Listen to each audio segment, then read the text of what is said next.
Hello बच्चों, how are you. अच्छा, तो हमेशा की तरह आज हम क्या पढ़ने वाले हैं। आज हम शुरू करने वाले हैं तीसरा चैप्टर सेकंड ईयर का। और अगर आप फर्स्ट ईयर और सेकंड ईयर की एफएससी की सारी नंबरिंग के हिसाब से देखो तो चैप्टर नंबर 14 और जैसे कि नज़र आ रहा है लिखा हुआ इलेक्ट्रोमैग्नेटिज्म। ठीक है, तो इलेक्ट्रोमैग्नेटिज्म देखो, बेसिकली नाम से जाहिर है कि इलेक्ट्रो का मतलब होता है चार्ज। इलेक्ट्रो का मतलब होता है चार्ज और मैग्नेटिज्म का मतलब क्या है। मैग्नेटिज्म का मतलब है मैग्नेटिक बिहेवियर। ठीक है, मैग्नेटिक बिहेवियर। अब इसका मतलब क्या है, इसका मतलब ये है, अब मैग्नेट तो आप बचपन से देखते आ रहे हो। ठीक है, सारे बच्चे उनसे खेलते भी हैं, क्योंकि वो क्या करते हैं कि लोहे की या किसी भी मेटल्स, जो खास मेटल्स हैं, उनको चिपक जाते हैं जाके। ठीक है, तो अब वो तो मैग्नेट होते हैं, मटेरियल होते हैं। तो क्या आप जानते हो कि जब भी किसी वायर में से या किसी कंडक्टर में से करंट पास करता है तो वो भी बिल्कुल मैग्नेट के तौर पर ही बिहेव करता है। ठीक है, और इसी बिहेवियर को हम कहते हैं मैग्नेटिज्म। यानी करंट कैरिंग कंडक्टर जो होता है वो एज अ मैग्नेट बिहेव करता है, लेकिन सिर्फ तब तक जब तक उसमें करंट जा रहा है। ठीक है, जैसे ही आप उसके अंदर से करंट की सप्लाई बंद कर देते हो तो उसका मैग्नेटिक इफेक्ट भी खत्म हो जाता है। तो इसका मतलब ये है कि जहाँ पे करंट होगा वहाँ पर मैग्नेटिक फील्ड ज़रूर होगी। बिल्कुल वैसे जैसे किसी चार्ज के इर्द गिर्द इलेक्ट्रिक फील्ड होती है, जिसको आपने फर्स्ट चैप्टर में इलेक्ट्रोस्टैटिक में बहुत डिटेल के साथ पढ़ा था, वैसे ही एक करंट कैरिंग वायर जो होती है या करंट कैरिंग कंडक्टर जो होता है उसके इर्द गिर्द मैग्नेटिक फील्ड होती है।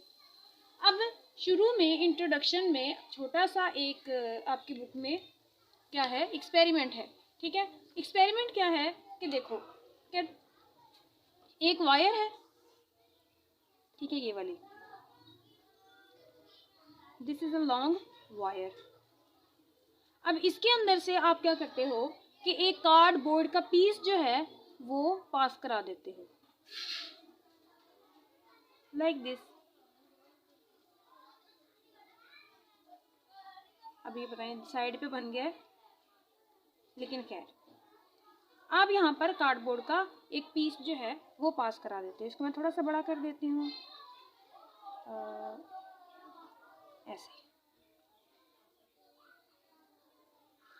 अच्छा जी, ये कार्डबोर्ड है और इस वायर को उठा के आप जोड़ देते हो किसी बैटरी के साथ। ठीक है,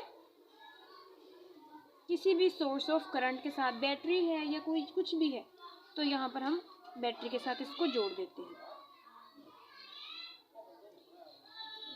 तो अभी क्या होगा, अब आपने क्या किया कि यहाँ पर जो कंपस है उसको रख दिया। ठीक है, यहाँ पर रख दिया, यहाँ पर रख दिया, यहाँ पर रख दिया और यहाँ पर रख दिया। ठीक है, तो आपने देखा कि पहले वो क्या कर रही थी, नॉर्थ से साउथ की तरफ डायरेक्ट कर रही थी। ठीक है, नॉर्थ से साउथ की तरफ उनका जो उनकी डायरेक्शन थी। जैसे ही इसके अंदर से करंट पास करने लगा तो क्या हुआ ये कि इन सारी जो नीडल्स आपने रखी हुई थी ऐसे, उन्होंने खुद को डिफ्लेक्ट कर लिया और वो सर्कुलर पाथ में ऐसे अरेंज हो गई। जैसे सर्कल का टेंजेंट होता है ना, वैसे ऐसे अरेंज होंगे in the form of circular path. तो अब क्या हुआ कि आपने करंट की डायरेक्शन को चेंज किया। जैसे ही आपने करंट की डायरेक्शन को चेंज किया, अब आपने इसको नेगेटिव कर दिया, इसको पॉजिटिव कर दिया, तो करंट की डायरेक्शन भी चेंज हो गई। करंट की डायरेक्शन चेंज हुई तो आपने ये ऑब्जर्व किया, देखो अब करंट जो है वो यहाँ से इस डायरेक्शन में जा रहा है। ओके, ऐसे। तो फिर आपने देखा कि ये जो नीडल्स थी इन्होंने भी अपनी डायरेक्शन चेंज कर ली, उल्टी कर ली। सही है, और जैसे ही आपने इस करंट को बंद किया, यानी इस बैटरी को रिमूव कर दिया, करंट की सप्लाई को ख़त्म कर दिया, तो आपने देखा कि यहाँ पे जो नीडल्स थी वो फिर दोबारा से नॉर्थ से साउथ मूव करने लगी। तो यहाँ से आपको पता चला कि चूंकि अब आपको ये तो पता है ना कि कंपास नीडल्स जो होती हैं ना, जब आप उसको मैग्नेट के पास लेके जाते हो, मैग्नेटिक एक जो परमानेंट मैग्नेट होता है उसके पास लेके जाते हो, तो वो खुद को in the form of circle यानी जिस डायरेक्शन में मैग्नेटिक फील्ड होती है ना, मैग्नेटिक फील्ड की डायरेक्शन में ही अरेंज करती है, यानी डिफ्लेक्ट हो जाती है इन मैग्नेटिक फील्ड। तो बिल्कुल उसी तरह से जब आपने इसको करंट कैरी कंडक्टर के पास रखा, तो जैसे वो मैग्नेट की मैग्नेटिक फील्ड की डायरेक्शन में खुद को अरेंज करती थी खुद ब खुद, वैसे ही कंपास नीडल ने खुद को अरेंज कर लिया ये इस करंट कैरिंग कंडक्टर के अलाउंग। और जैसे आपने डायरेक्शन को चेंज किया, नीडल्स की डायरेक्शन भी चेंज हो गई, और जैसे ही आपने करंट बंद किया तो वैसे ही जो नीडल्स थी वो दोबारा से अपनी जो साउथ टू नॉर्थ पोजीशन थी, नॉर्थ टू साउथ, उसमें वापस आ गई। तो इससे आपको पता चला कि हो ना हो ये जो कंडक्टर है इसके इर्द गिर्द कोई ना कोई मैग्नेटिक फील्ड तो है जो ये कंपास नीडल डिफ्लेक्ट हो रही है। तो इसी मैग्नेटिक फील्ड की कुछ प्रॉपर्टीज जो थी वो इसी एक्सपेरिमेंट को मद्देनजर रखते हुए बयान की गई। तो वो पहली जो प्रॉपर्टी थी वो क्या थी? वो ये थी कि किसी भी करंट कैरिंग कंडक्टर के इर्द गिर्द जो मैग्नेटिक फील्ड होती है वो प्रोड्यूस होती है। There is a magnetic field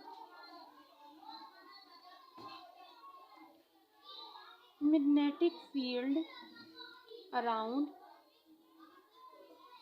a current carrying conductor।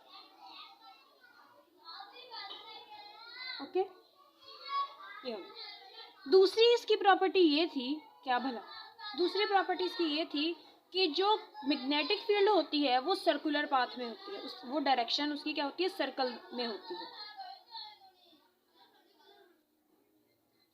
तो हम क्या लिख सकते हैं इसको,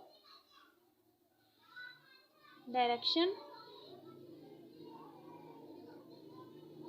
of magnetic lines are is circular and, और इसकी जो सर्कल की डायरेक्शन है वो डिपेंड करती है किस चीज पे, करंट की डायरेक्शन पे। It depends upon direction of current. Okay. और तीसरी चीज ये है कि मैग्नेटिक फील्ड सिर्फ उतने ही टाइम में होगी जितने टाइम में यहाँ पर करंट होगा। जैसे ही आपने करंट खत्म किया वैसे ही आपकी मैग्नेटिक फील्ड भी खत्म, बिल्कुल वैसे ही जैसे आपके पास पैसे खत्म होते ही आपके रिश्तेदार खत्म हो जाते हैं। The magnetic field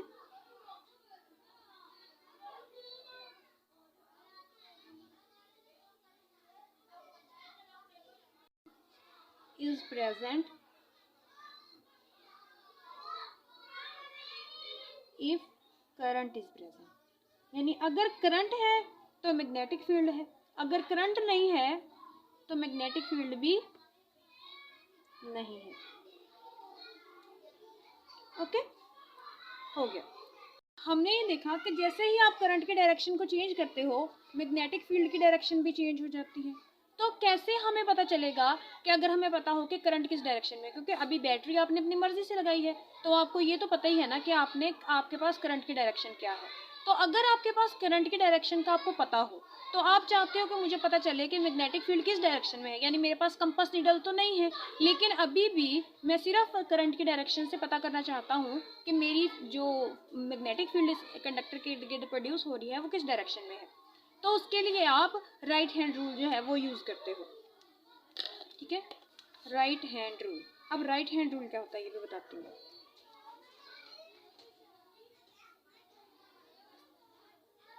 right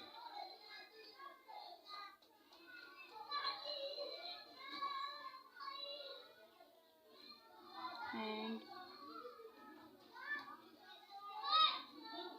rule, ठीक है।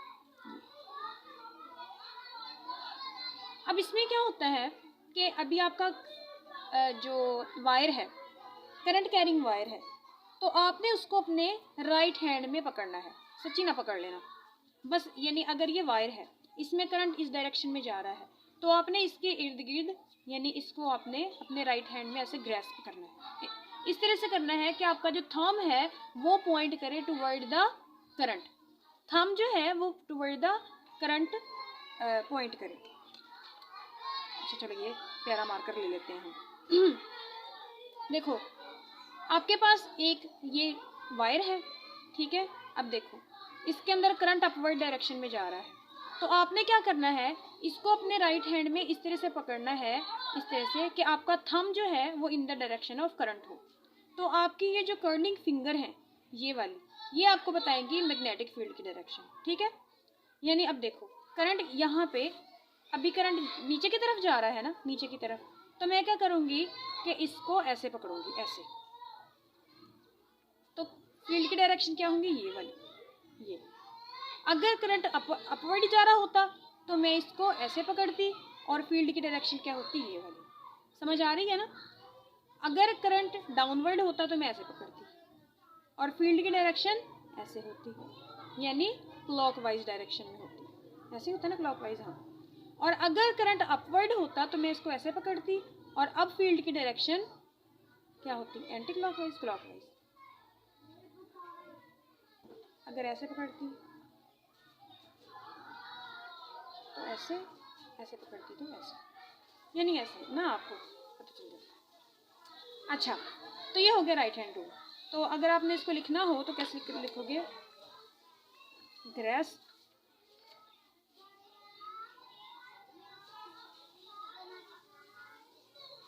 Current carrying conductor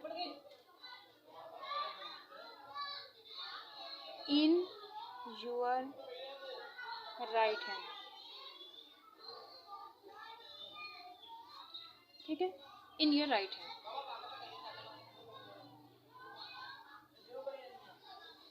while thumb नहीं होता, ये थंब होता है, thumb Poynting the direction of current.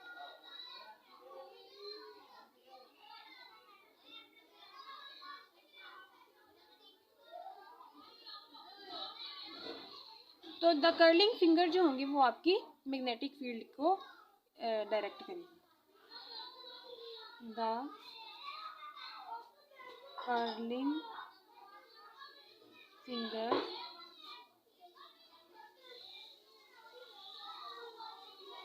will tell about direction of current, ठीक है।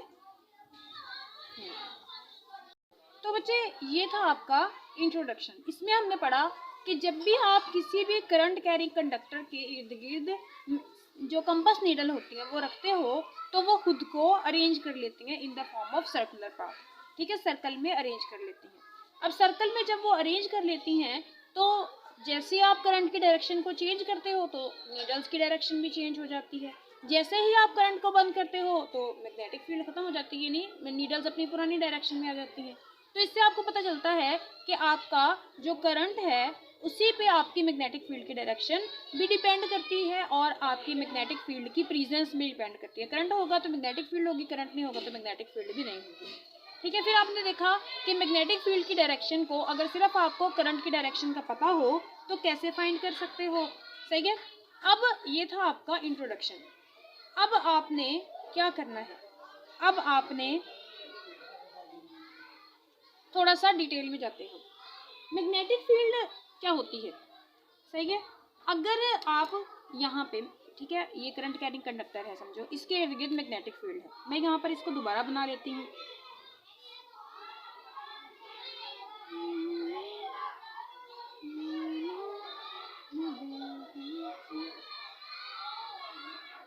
ठीक है, ये है आपके इर्द गिर्द इसकी, सॉरी किसी और कलर से बनाती हूँ।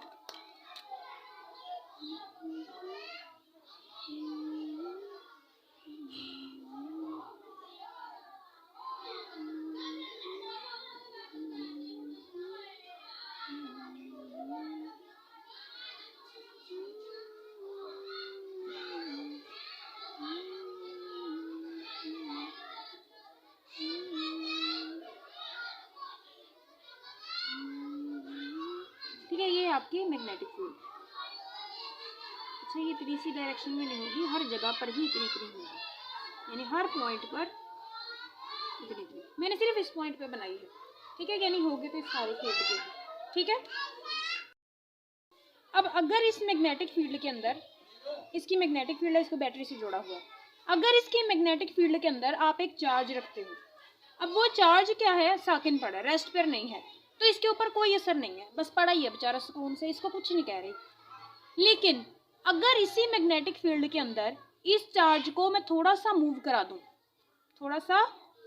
दूं, तो मैं देखती हूँ कि ये जो चार्ज है वो डिफ्लेक्ट हो जाता है अपने पाथ से, यानी मैं इसको इधर ले जाना चाह रही हूँ, ये इधर डिफ्लेक्ट हो जाता है। तो इसका मतलब ये है कि हो ना हो मैग्नेटिक फोर्स फील्ड जो है, मैग्नेटिक फील्ड कोई ऐसी फील्ड है, ठीक है, तो अब क्या होगा कि ये डिफ्लेक्ट हो जाता है। तो इसका मतलब ये है कि हो ना हो कि मैग्नेटिक फील्ड जो है वो कुछ ऐसी फील्ड है जो किसी भी चार्ज पार्टिकल पर फोर्स तो लगाती है, लगाती ज़रूर है, लेकिन लगाती तब है जब इसके ऊपर कोई ना कोई, यानी जब ये चार्ज मूव कर रहा हो, जब ये रेस्ट पे पड़ा है फिर इसको कोई प्रॉब्लम नहीं है, लेकिन जैसे ही ये अपना मूव करने की कोशिश करता है तो इसको डिफ्लेक्ट कर दिया जाता है, इसको अपने सीधे रास्ते से हटा दिया जाता है। तो ये भी प्रॉपर्टी हो गई इसकी कि क्या होगी कि मैग्नेटिक फोर्स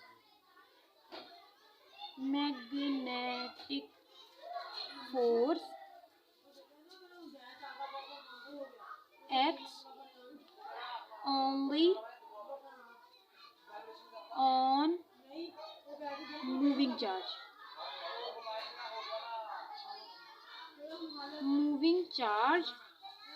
ठीक है। अब मैग्नेटिक फील्ड क्या होती है, इसकी कैरेक्टरिस्टिक्स, सबसे पहले तो मैग्नेटिक फोर्स फील्ड जो है वो डिपेंड करती है करंट पर, वैसे करती तो काफ़ी चीज़ों पर है, डिपेंड्स अपॉन करंट, फिर ये वेक्टर क्वांटिटी है क्योंकि इसकी डायरेक्शन होती है, ठीक है, क्वांटिटी। मैग्नेटिक फील्ड फोर्स लगाती है सिर्फ तब जब चार्ज मूव कर रहा हो, ये तो मैंने लिख दिया, चलो, applies force on moving charges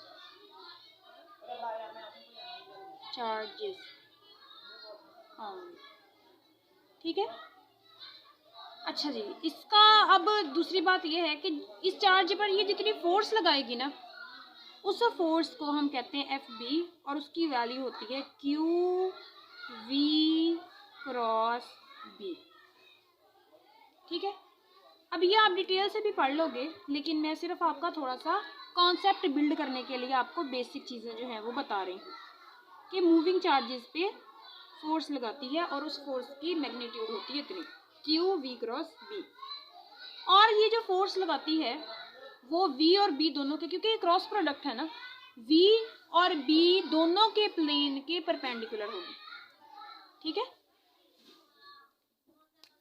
cross product है।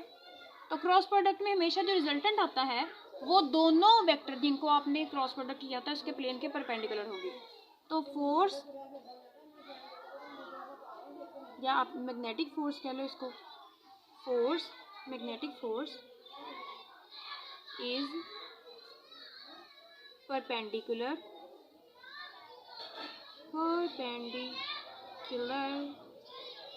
To plane of both V velocity and B magnetic. अब यहाँ पे खुद भी आप देख सकते हो कि यहाँ पर अगर चार्ज रेस्ट पे है तो वेलोसिटी कितनी हो जाएगी, 0 हो जाएगी, तो इसके ऊपर फोर्स भी सारी ये 0 हो जाएगा, तो ये 0 हो जाएगा, 0, पूरा टर्म 0 हो जाएगी। अच्छा, ये भी हो गई। अब यूनिट,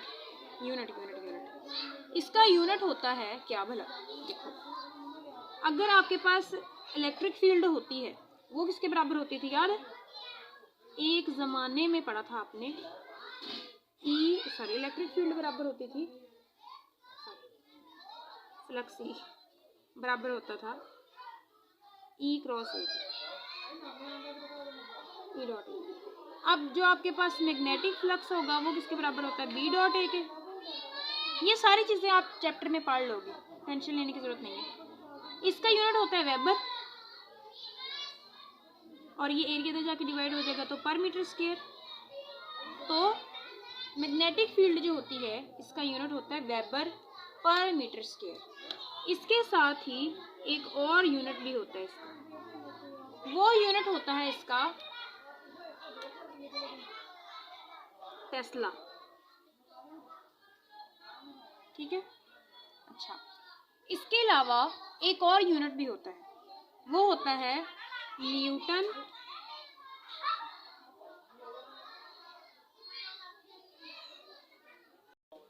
पर ampere, newton per ampere per metre, ये भी इसका यूनिट है। तो इसमें से आप कोई भी यूनिट जो है वो यूज़ कर सकते हो, ये तीनों यूनिट्स इसी के हैं। फाइन। अच्छा, अब हो गया ये। अब आपने इन सारे बैकग्राउंड का मकसद ये था कि आपको अगले टॉपिक के लिए तैयार किया जाए। टॉपिक है आपका force on a current carrying conductor in a uniform magnetic field. इसकी हम हेडिंग दे लेते हैं यहाँ पर। अभी हेडिंग मैंने दे ली है, force on a current carrying conductor in a uniform electric magnetic field. अब यूनिफॉर्म मैग्नेटिक फील्ड वाला करते हैं। देखो बेटा, इसकी एक्सपेरिमेंटल अरेंजमेंट पहले आप देखो, फिर आपको इसकी समझ आएगा। ये देखो, ये है आपके दो आयरन, यानी दो कॉपर रेल है या आयरन है, ठीक है। इसके ऊपर आपने अपना कंडक्टर रखा हुआ है।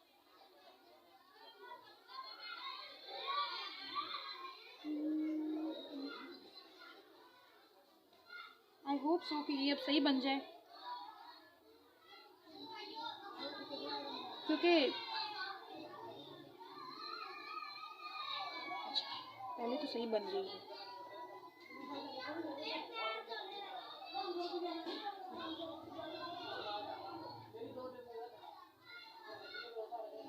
ओके, दिस एंड दिस,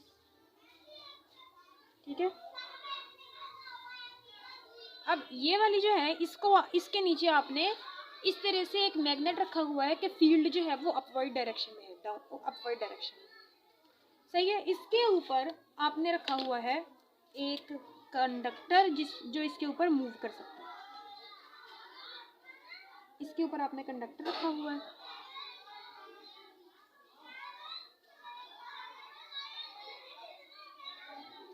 ऐसे, ये वाला है कंडक्टर।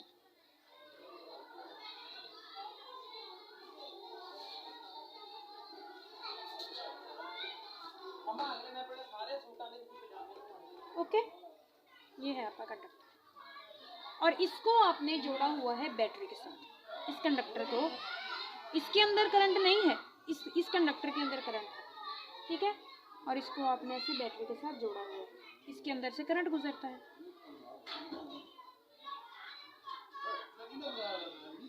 यहाँ पर आपने करंट लगाया हुआ है, देखो। अब होगा क्या कि इसके अंदर मैग्नेटिक फील्ड जो है उसकी डायरेक्शन क्या है, अपवर्ड, ठीक है। मैग्नेटिक फील्ड है अपवर्ड डायरेक्शन। ये अपवर्ड लग रहा है, नहीं चलो अपवर्ड नहीं लग रहा, इसको अपवर्ड यानी ऐसे, इसको इग्नोर कर दो, ये है अपवर्ड डायरेक्शन। अच्छा, इनमें से जो आपको अपवर्ड लग रही है आप उसको समझ लो। अब इसके अंदर से करंट की डायरेक्शन क्या है, करंट की डायरेक्शन है ये वाली, ठीक है। यानी दोनों एक दूसरे से के 90 के एंगल पर हैं, ऐसे इन दोनों के 90 के एंगल पर, ठीक है। अच्छा, तो करंट है इस डायरेक्शन में। अब आपने देखना ये है, अच्छा ये रेल जो है वो यहाँ पर मूव कर सकती है आगे पीछे आगे पीछे।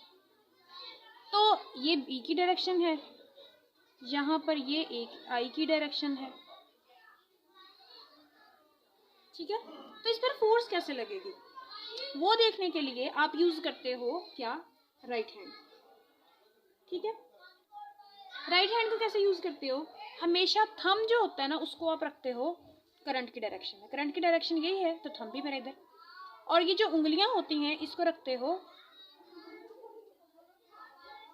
फील्ड, सॉरी ये राइट हैंड है मेरा, ये वाला थंब रखते हो in the form of in direction of magnetic current, ये करंट की डायरेक्शन में थंब आ गया, और फील्ड की डायरेक्शन में आपकी होती है क्या, उंगलियां,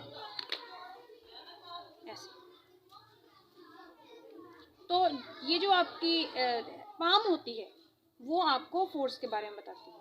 जैसे देखो, अब इसको मैं कैसे करूं, अब आप ऐसे इसी पाम को इमेजिन करो, उंगलियां मेरी अपवर्ड डायरेक्शन में है और करंट मेरे इस डायरेक्शन में है और फोर्स लग रही है इस डायरेक्शन में, ये पाम जो है उसकी डायरेक्शन ये वाली है ना, ये वाली, तो इसका मतलब फोर्स जो है वो इस डायरेक्शन में लगेगी।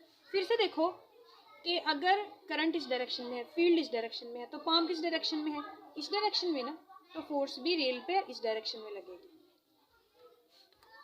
समझ गए ना? ओके, शुक्र समझ गए। तो फोर्स इस पर लगेगी इस डायरेक्शन में, इसी वजह से ये जो रेल होगी वो आगे की तरफ जाएगी। अब ये जो करंट कैरिंग कंडक्टर है इसके ऊपर मैग्नेटिक फील्ड की वजह से फोर्स लगती क्यों है? देखो, अब आपको पता है ना, क्या पता है आपको ये कि करंट कब प्रोड्यूस होता है? अगर ये वायर है,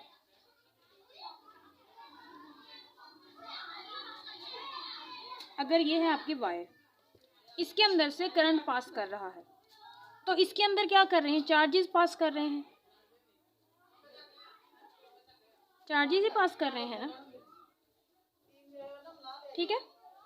तो इसका मतलब है कि करंट कैरिंग कंडक्टर का मतलब ये है कि इसके अंदर बहुत ज़्यादा अमाउंट में चार्जेस जो हैं वो मूव कर रहे हैं, और आपको ये तो पता ही है कि मूविंग चार्ज जो होता है ना उसको मैग्नेटिक फील्ड जो होती है वो डिफ्लेक्ट कर देती है, यानी उसके ऊपर कोई ना कोई फोर्स लगा देती है।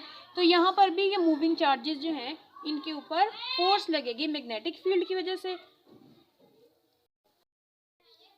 तो अगर मैं यहाँ पर डायरेक्शन को चेंज कर दूँ तो करंट की डायरेक्शन भी चेंज हो जाएगी। अब करंट किस डायरेक्शन में आ रहा है, यहाँ से इस डायरेक्शन में, यहाँ से इस डायरेक्शन में, तो करंट की डायरेक्शन में thumb, magnetic field upward direction में उस तरफ उंगलियां, तो ये थंब जो है, सॉरी मेरी पाम जो है वो इस डायरेक्शन में है ना, इस डायरेक्शन में, तो फोर्स भी इस डायरेक्शन में लगेगी और आपकी जो रेल है वो इस डायरेक्शन में जाएगी। ओके, तो यहाँ से आपको पता चलता है कि आपकी जो करंट कैरिंग वायर है उस पर लगने वाली फोर्स डिपेंड करती है किस चीज़ पर, डिपेंड करती है कि करंट की डायरेक्शन क्या है।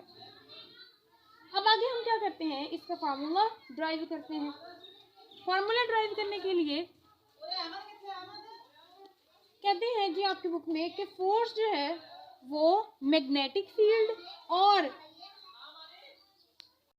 कंडक्टर के दरमियान में जो एंगल है, मैग्नेटिक फील्ड और करंट के दरमियान में नहीं, मैग्नेटिक फील्ड और कंडक्टर के दरमियान में जो एंगल है, यानी कंडक्टर क्या है, ये वाला एंगल क्या है 90। देखो ना, कंडक्टर ऐसे है, मैग्नेटिक फील्ड ऐसे है, तो एंगल कितना है 90 का है ना, उस पर डिपेंड करती है। तो मैग्नेटिक फोर्स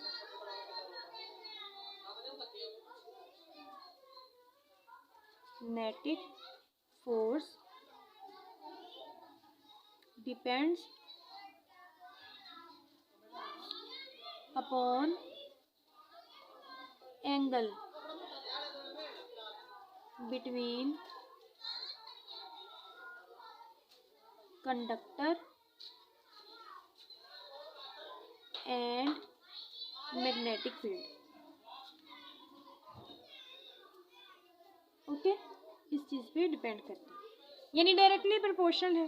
कैसे कि फोर्स जो लग रही है बी डायरेक्टली प्रोपोर्शनल है साइन अल्फा के, यानी अगर आपका कंडक्टर इस डायरेक्शन में है और फील्ड जो है वो अपवर्ड डायरेक्शन में है, या चलो ये फील्ड की डायरेक्शन है, तो आप ये एंगल कितना होगा अल्फा, तो ऐसे साइन अल्फा। ये हो गया आपका पहला पॉइंट, सही है, इसको मैं नंबर 1 मेंशन कर देती हूँ। अब नंबर 2 आपका क्या है, नंबर 2 आपका ये है कि मैग्नेटिक फोर्स जो है वो डिपेंड करती है कि यहाँ से करंट कितना पास कर रहा है। जितना ज़्यादा करंट होगा फोर्स उतनी ज़्यादा होगी, जितना कम करंट होगा फोर्स भी उतनी कम होगी। यानी आपने ये अरेंजमेंट बनाई हुई है, मैग्नेटिक फील्ड भी लगाई हुई है। आप चाहते हो मुझे कुछ भी चेंज ना करना पड़े, बस यहाँ पर इस कंडक्टर पर लगने वाली फोर्स जो है वो ज़्यादा हो जाए, तो बस आप क्या करो, यहाँ से बैटरी उतारो और नई बैटरी लगा दो जिसकी ईएमएफ ज़्यादा हो, जो ज़्यादा पोटेंशियल डिफरेंस दे सके, तो ज़्यादा करंट पास करेगा और यहाँ पे फोर्स भी ज़्यादा हो जाएगी। तो मैग्नेटिक फोर्स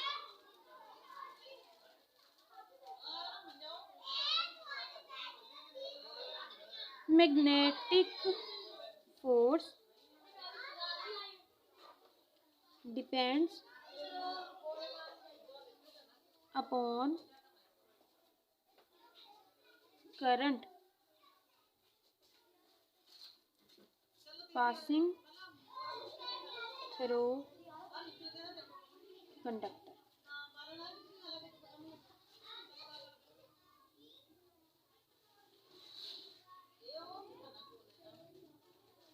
ओके, ये होगी दूसरी बात। तीसरी बात क्या है कि फोर्स जो होती है वो इस कंडक्टर की लेंथ पे भी डिपेंड करती है। ओके, तीसरे नंबर पर ये आपका पहला, ये दूसरा और तीसरा क्या है,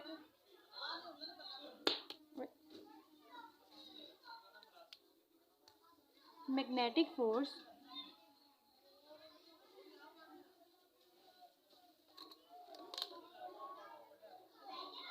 depends upon length of conductor.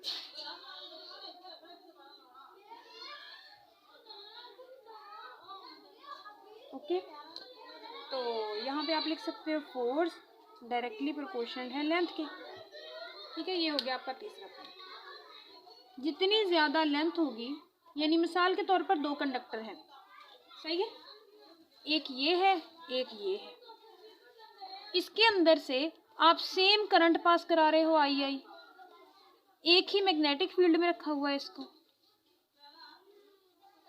एक ही इनका एंगल है, अल्फा भी सेम है, तो फिर भी इस पर लगने वाली फोर्स ज़्यादा होगी, इस पर लगने वाली फोर्स कम होगी। क्यों कम होगी? क्योंकि ज़्यादा लेंथ है तो इसके अंदर ज़्यादा मूविंग चार्जेस होंगे, ज़्यादा मूविंग चार्जेस होंगे तो ज़्यादा मूविंग चार्जेस पर ज़्यादा ही फोर्स लगेगी। ये छोटा है, इसके अंदर कम चार्जेस हैं तो कम पर कम फोर्स लगेगी। ओके, और चौथे नंबर पर आ जाता है मैग्नेटिक फील्ड खुद। जितनी ज़्यादा मैग्नेटिक फील्ड उतनी ज़्यादा मैग्नेटिक फोर्स।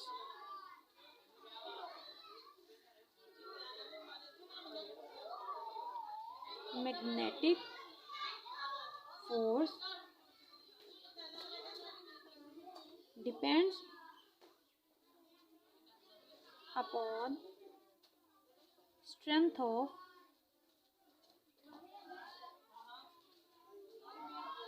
मैग्नेटिक फील्ड, यानी F डायरेक्टली प्रोपोर्शनल है B।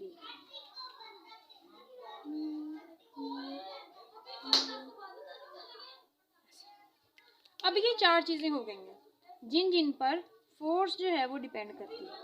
तो इन चारों को क्या कर लो, इकट्ठा कर लो, तो आपके पास क्या आ जाएगा, फोर्स डायरेक्टली प्रोपोर्शनल है करंट के, लेंथ के, मैग्नेटिक फील्ड के और साइन अल्फा के।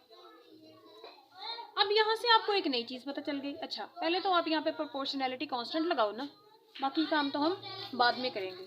तो जब आप यहाँ पे प्रोपोर्शनैलिटी कांस्टेंट लगा लोगे तो वो आपके पास आ जाएगा के आई, क्योंकि ये तो कंडक्टर नहीं है, वेक्टर नहीं है, बी साइन अल्फा।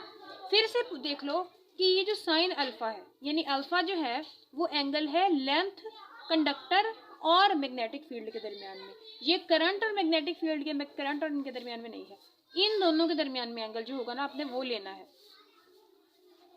अब एसआई यूनिट में करंट के के की वैल्यू जो है वो 1 होती है, तो फोर्स आपके पास आ जाएगी I L B sine alpha. ये हो गया आपके पास। अच्छा, अब यहाँ से एक और चीज़ भी आपको पता चलती है। वो क्या पता चलती है? अगर आपके पास ये जो कंडक्टर है वो क्या हो, 1 मीटर का हो, ठीक है, यानी लेंथ जो है वो 1 मीटर हो, और इसके अंदर से गुजरने वाला करंट जो है वो 1 एम्पेयर हो,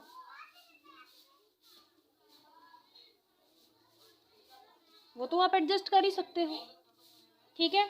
और मैग्नेटिक फील्ड और इन दोनों को आप यानी लेंथ कंडक्टर और मैग्नेटिक फील्ड के दरमियान में एंगल 90 रखो, जैसे अभी आपने रखा हुआ है।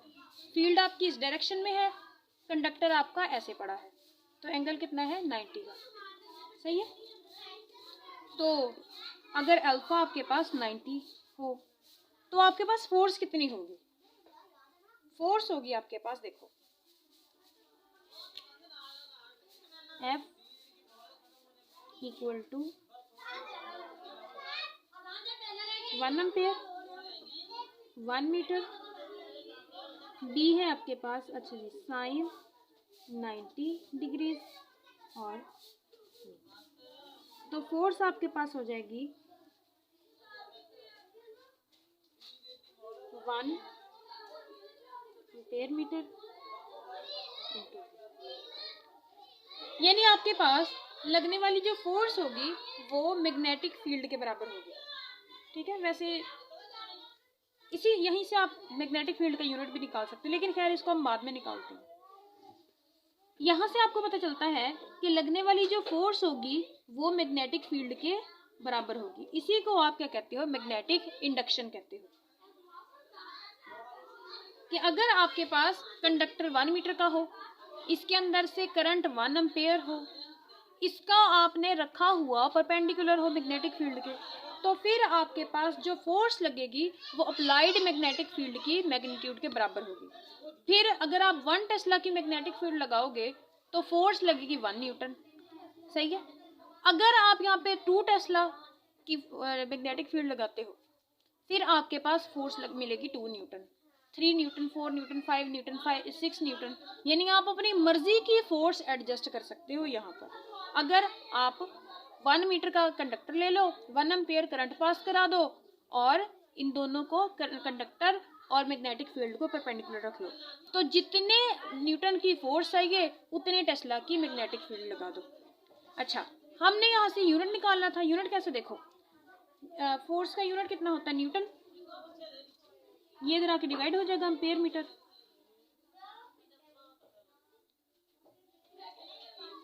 तो ये Newton per ampere per metre equal to, ये आ गया, समझ आ गया?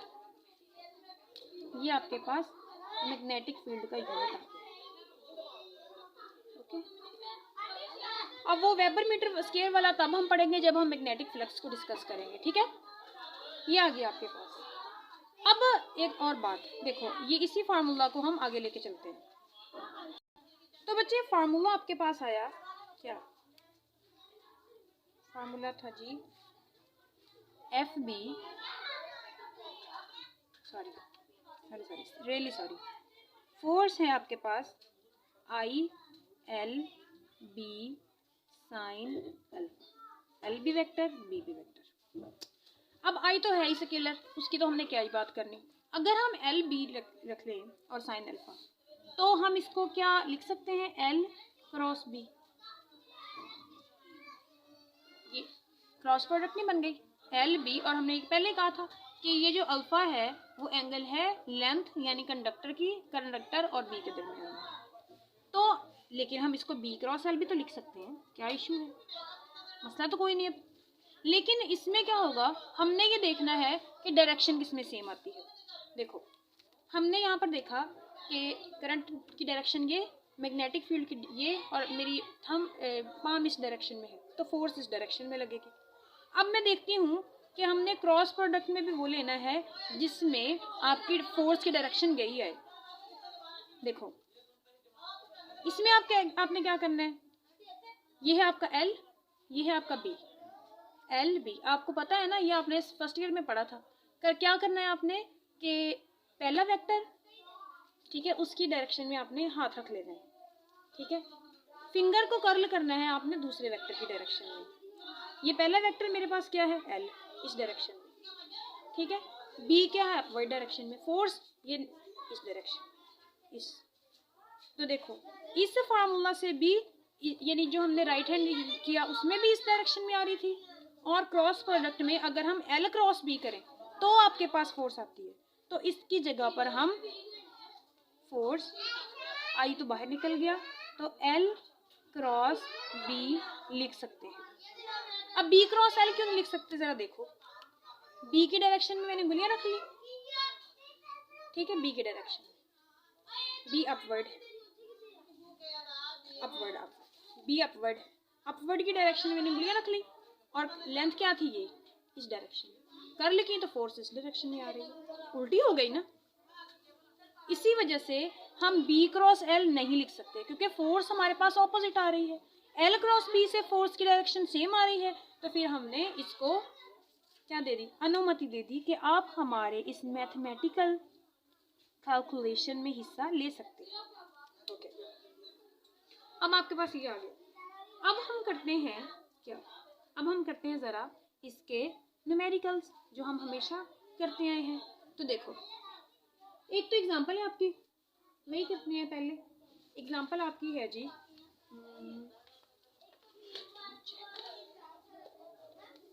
कहते हैं जी आपके पास 20 सेंटीमीटर वायर है। Problem, welcome to the world of physics problem. Okay, length है आपके पास 20 सेंटीमीटर, यानी सेंटीमीटर को आपने क्या करना है, मीटर में कन्वर्ट कराने के लिए 10⁻⁻² लगा दो। कह रहे हैं जी इसके अंदर करंट गुजर रहा है 10 एम्पेयर का।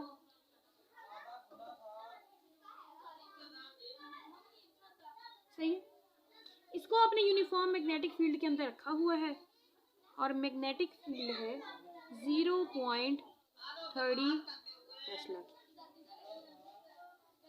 और एंगल जो है वो कितना है, 40 डिग्री, यानी इन दोनों के दरमियान में एंगल है 40 डिग्री। तो आपने बताना है जी इसके ऊपर लगने वाली फोर्स कितनी होगी। तो चलो जी, बगैर टाइम ज़ाया किए, बगैर पेपर को ज़ाया किए हुए हम यहाँ पर करते हैं। फोर्स बराबर होती है IL B साइन अल्फा के, ये भी वेक्टर, ये भी वेक्टर, ये भी वेक्टर। फोर्स बराबर है, I है आपके पास 10 एम्पेयर, लेंथ है आपके पास 20 मल्टीप्लाई बाय 10⁻⁻² मीटर, साइन है साथ में 40 डिग्री। अब आपने, ये आपके पास हो गया कितना, 200 multiply by 10⁻⁻² ampere metre, sine 40, ये आपने कैलकुलेटर से कर लेना है। ये आ गया आपके पास 2, क्योंकि ये 2 0 इससे कैंसिल, ठीक है। वो बी किधर गया, बी तो मैंने लगाया ही नहीं, वो है आपके पास 0.30 टेस्ला। ओके,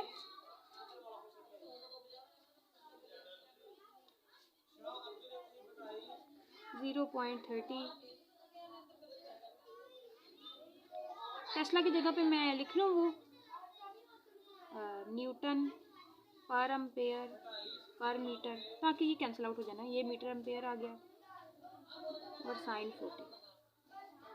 बेटा इसको आपने कैलकुलेटर से कर लेना है। ये एम्पेयर इस एम्पेयर से गया, ये मीटर इस मीटर से गया, तो फोर्स आपके पास आ गई कितनी, कितनी आ गई 0.39 न्यूटन, 39,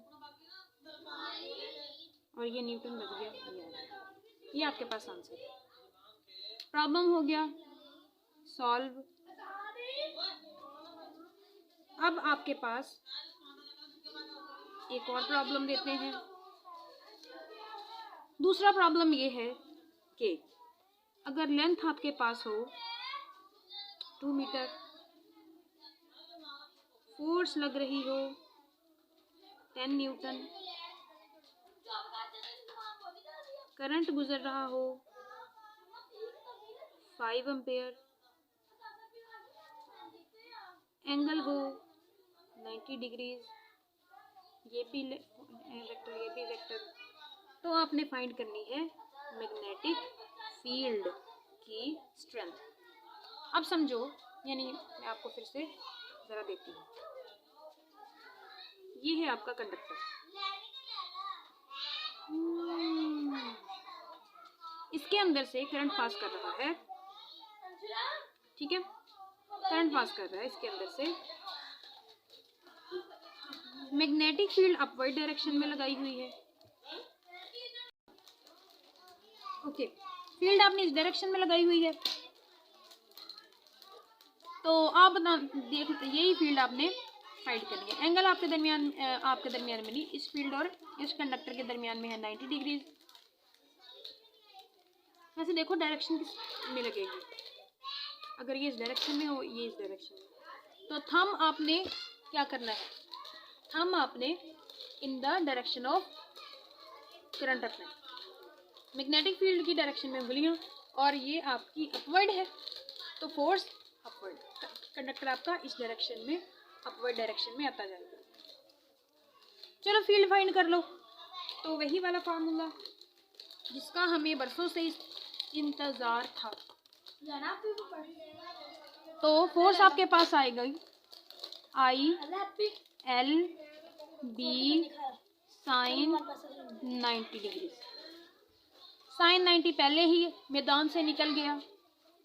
फोर्स आपके पास है 10 न्यूटन, करंट है आपके पास 5 एम्पेयर, लेंथ है आपके पास है, लेंथ कितनी है 2 metre.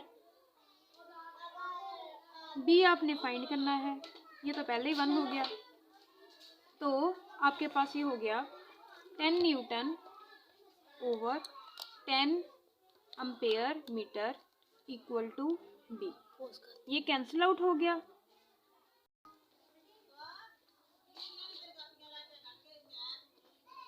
One newton per metre per ampere. ये आपके पास मैग्नेटिक फील्ड है, समझाओगी? अच्छा, अब एक और चीज इम्पोर्टेंट जो आपने बुक में नहीं बताई हुई, वो ये साइड बॉक्स बना हुआ है। साइड बॉक्स ये बना हुआ है कि अगर आपके पास 2 वायर्स हैं, सही है, 2 वायर्स हैं, उसके अंदर करंट की डायरेक्शन सेम है, करंट की डायरेक्शन सेम है, ये और ये, ठीक है, और इसको आपने मैग्नेटिक फील्ड में रखा हुआ है, नहीं मैग्नेटिक फील्ड में नहीं रखा हुआ है। तो देखो होगा क्या कि इनके ऊपर लगने वाली फोर्स किस डायरेक्शन में होगी। समझो मैग्नेटिक फील्ड जो डाउनवर्ड होती है ना, उसको हम लेते हैं क्रॉस के साथ। अच्छा, मैं किसी और कलर से बनाती हूँ इसको। ये है आपके पास मैग्नेटिक फील्ड जो डाउनवर्ड है इनटू द प्लेन ऑफ पीजे, ठीक है।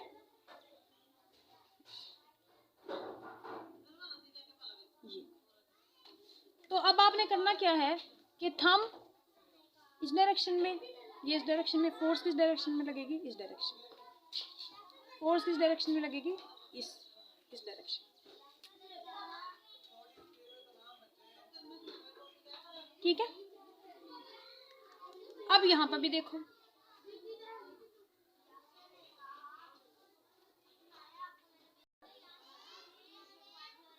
फील्ड की डायरेक्शन में, करंट की डायरेक्शन में, फोर्स किस डायरेक्शन में, इस डायरेक्शन में, ओके। अब अगर आपके पास क्लोज लूप हो, ठीक है, यूनिफॉर्म मैग्नेटिक फील्ड में आपने उसको रखा हुआ है, ये है आपके पास close loop, uniform magnetic field में आपने इसको रखा हुआ है। करंट की डायरेक्शन क्या है, यहाँ से ये, यहाँ से ये, यहाँ से ये और यहाँ से ये। अब आप देखो कि इसके ऊपर तो आपने फील्ड लगाई हुई है,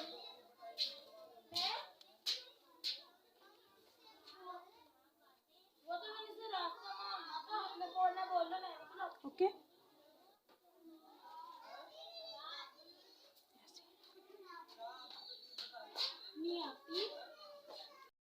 तो यहाँ पर देखो बेटा, पहले हम फील्ड की डायरेक्शन ये है, करंट की डायरेक्शन है ये फील्ड की डायरेक्शन, ये फील्ड की डायरेक्शन, ये करंट की डायरेक्शन। तो फोर्स लगेगी इस डायरेक्शन में, ओके। यहाँ पर देखो फील्ड की डायरेक्शन ये है, करंट देखो फील्ड है इस डायरेक्शन में, मैं इसको कर्ल कर लेती हूँ। फील्ड है इस डायरेक्शन में, करंट है इस डायरेक्शन में। करंट देखो इस डायरेक्शन में है ना, फील्ड है इस डायरेक्शन में, फोर्स किधर को लगेगी, बाहर। सही है। अब जरा इस यहाँ पर देख लो, करंट की डायरेक्शन है ये, फील्ड की डायरेक्शन है ये, फील्ड इस डायरेक्शन में, करंट इस डायरेक्शन में, तो फोर्स लगेगी इधर को, ठीक है। करंट की डायरेक्शन है ये, फील्ड की डायरेक्शन है ये, करंट इस डायरेक्शन में, फील्ड इस डायरेक्शन में, फोर्स लगेगी डाउनवर्ड। तो इसका मतलब है ये एक दूसरे को कैंसिल कर देंगे, ये एक दूसरे को कैंसिल कर देंगी, और नेट फोर्स कितनी आएगी, नेट फोर्स होगी 0, नेट फोर्स 0 होगी। तो कोई भी क्लोज्ड लूप हो, उसको यूनिफॉर्म मैग्नेटिक फील्ड में रखा हो, डजंट मैटर कि वो ट्राइंगल है, रेक्टेंगल है, सर्कल है, स्क्वायर है, कुछ भी है, इक्विलेटरल है, नहीं है, अगर आप उसको यूनिफॉर्म मैग्नेटिक फील्ड में रखते हो तो उसके ऊपर लगने वाली नेट फोर्स जो होगी वो 0 होगी, ठीक है। ये दो चीजें आपने याद रखनी है, ठीक है। यूनिफॉर्म मैग्नेटिक फील्ड होनी चाहिए। और एक और चीज वो ये है कि अगर नॉन यूनिफॉर्म मैग्नेटिक फील्ड हो, इसका टॉपिक तो आपकी बुक में नहीं है, लेकिन हाँ इसका क्वेश्चन न्यूमेरिकल जरूर है, न्यूमेरिकल नंबर 3 है आई थिंक या 4 है। वो ये है कि अगर आपकी वायर जो है वो जमीन से कुछ हाइट पर हो, ये हाइट आपको दी हुई है, इसके अंदर करंट है तो इसके इर्द गिर्द मैग्नेटिक फील्ड भी होगी। तो यहाँ पर लगने वाली फोर्स बताइए कितनी होगी। अब जैसे जैसे आप यहाँ से दूर जाओगे तो मैग्नेटिक फील्ड की तो कम तो होती जाएगी ना, वेरिएबल हो गई। यहाँ पर स्ट्रॉन्ग है तो यहाँ पर वीकर हो जाएगी, वीक हो जाएगी। तो इसका मतलब है ये पाथ पर डिपेंड करती है। और इस फोर्स का फार्मूला होता है क्या भला, mu naught over 4 pi 2 I over R, ठीक है, ये वेक्टर है। तो इसका मतलब ये है ये डिपेंड करती है इस डिस्प्लेसमेंट पर, जितना ज़्यादा फासला होगा उतनी ही फोर्स कम लगेगी, क्योंकि ये भी कांस्टेंट है, ये भी कांस्टेंट है, तो इन दोनों चीज़ों पे ये डिपेंड करती है। अगर आपने करंट भी कांस्टेंट रख दिया तो फिर फासले पे डिपेंड करती है। तो ये आपने याद रखना है, ये आपकी बुक में नहीं है, और वेरिएबल मैग्नेटिक फील्ड। एक और चीज़, ये तो आपका हो गया टॉपिक क्लियर। आगे छोटा सा जो पैराग्राफ है उसमें आपको बताया हुआ है कि एक करंट कैरिंग कंडक्टर है, ठीक है, जो अपवर्ड डायरेक्शन में है, करंट अपवर्ड आ रहा है, करंट जो है वो अपवर्ड आ रहा है, समझो ये वायर है, ठीक है, इसके अंदर करंट है अपवर्ड डायरेक्शन में, तो इसकी मैग्नेटिक फील्ड क्या होगी, इस डायरेक्शन में, इस डायरेक्शन में होगी ना। ऐसे करंट अगर अपवर्ड है तो अंगूठा अपवर्ड, तो मैग्नेटिक फील्ड की डायरेक्शन ये बनी, मैग्नेटिक फील्ड की डायरेक्शन होगी ये वाली।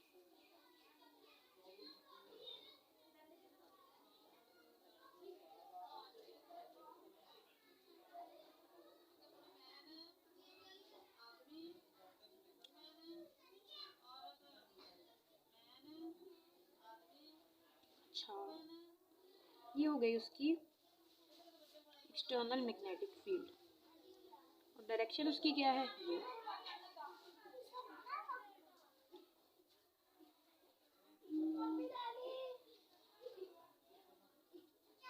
ये डायरेक्शन है, ठीक है। और यहाँ से कौन सी डायरेक्शन है, ये वाली।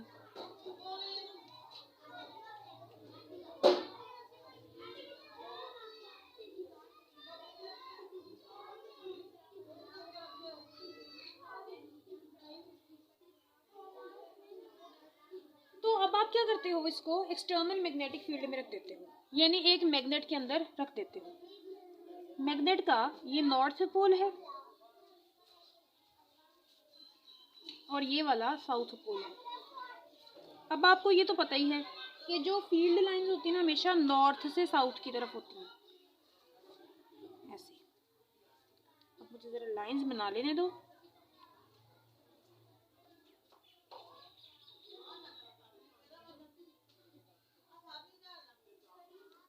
यहाँ पे ऐसे बना लेते हैं, जुगाड़।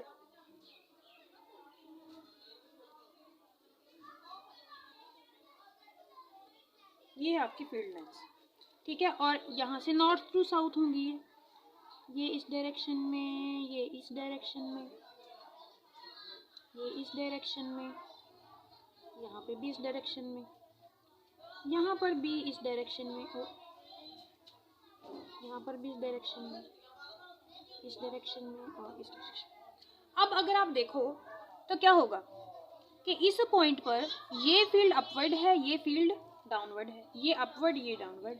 यहाँ से ऊपर जा रही है, ये फील्ड ऊपर ले जाना चाहती है, ये फील्ड नीचे ले जाना चाहती है। तो यहाँ पर यानी इतनी इतनी जगह पर, इसको हाईलाइट करने दो ज़रा मुझे, कहाँ गया, चलो मार्कर से ही कर देते हैं। इतनी इतनी जगह पर ये फील्ड जो है, दोनों फील्ड्स एक दूसरे को कैंसिल आउट करते हैं, oppose each other.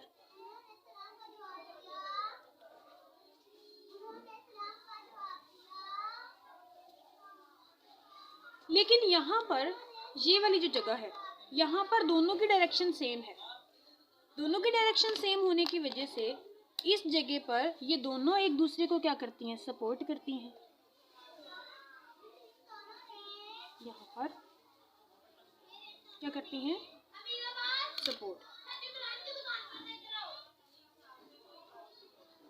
Support each other. तो सपोर्ट करती हैं, इसका मतलब ये है कि यहाँ पर ये फील्ड एक, यानी यहाँ पर ये कंडक्टर जो है रोटेट करेगा, ठीक है। यहाँ पर कैंसिल आउट, यहाँ पर रोटेट करेगा।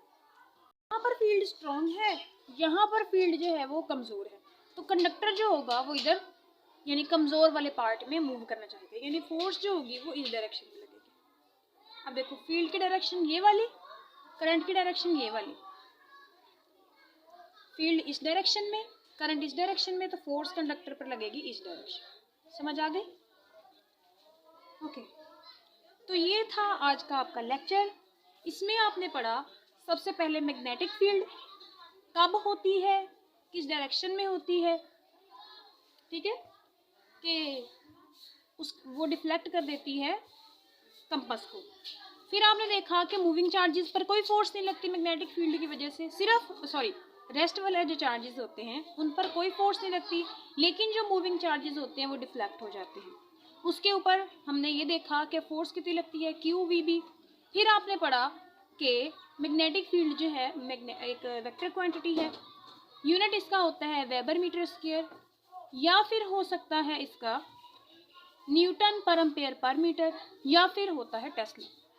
फिर आपने पढ़ा कि करंट कैरिंग कंडक्टर जो होता है उसके ऊपर फोर्स लगती है। कैसे लगती है, हमने राइट हैंड रूल से देखा कि आपने करंट की डायरेक्शन में थंब रखना है, फील्ड की डायरेक्शन में आपने उंगलियां रखनी है, और ये जो आपकी ये वाला पाम होगी ये आपको बताएगी कि फोर्स किस डायरेक्शन में लग रही है। इसके बाद आपने फार्मूला ड्राइव किया।